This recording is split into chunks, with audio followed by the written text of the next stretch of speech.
என்ன என்ன சப்ஜெக்ட் படிக்கிறோம், அதுலேருந்து நம்ம என்ன தெரிஞ்சுக்கிறோம், அதை வச்சு நம்ம லைஃப்பில் என்ன செய்ய போகிறோம், அது மட்டுமே படிப்பு கிடையாது. படிப்பு எல்லாத்தையும் தாண்டி ஒரு தைரியம் கொடுக்கும், பெரிய ஒரு நம்பிக்கை கொடுக்கும்.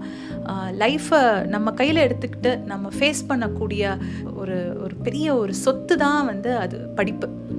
நான் நல்லா படிப்பேன், நான் இன்றைக்கும் படிச்சுக்கிட்டே இருக்கேன். எல்லார்கிட்டேயும் நான் அதை தான் சொல்லுவேன். ஸோ நல்லா படிக்கணும். அது டிகிரியோ உங்களால் எந்த லெவல் முடியுமோ நீங்கள் வந்து நல்லா படிக்கணும், நல்ல ஒரு பொசிஷன் போகணும். பேஷனுன்றது வந்து ஒத்துக்கிறேன், அது திறமை நம்ம டெவலப் பண்ணுறோம், எல்லாம் ஓகே. ஆனால் படிப்பை விட்டுட்டு பேஷனுக்கு போகாதீங்க. படித்து முடிக்கிற வரைக்கும் எக்ஸ்ட்ராவாக நீங்கள் உழைப்பு போட்டு உங்கள் பேஷனை டெவலப் பண்ண முடியுமான்னு பாருங்கள். எக்ஸ்ட்ராவாக அது இன்னும் கஷ்டப்படணும், அதில் ஒன்றும் தப்பு கிடையாது. கஷ்டப்படுறதுல நம்ம கொஞ்சம் சோம்பேறித்தனம் பார்க்காம எக்ஸ்ட்ரா எஃபர்ட் நீங்கள் போடுங்க. உங்கள் படிப்போடு சேர்த்து உங்கள் பேஷனை டெவலப் பண்ண முடியுமான்னு பாருங்கள். பட் படிப்பை என்றைக்கும் விட்டுறாதீங்கன்றது என்னோட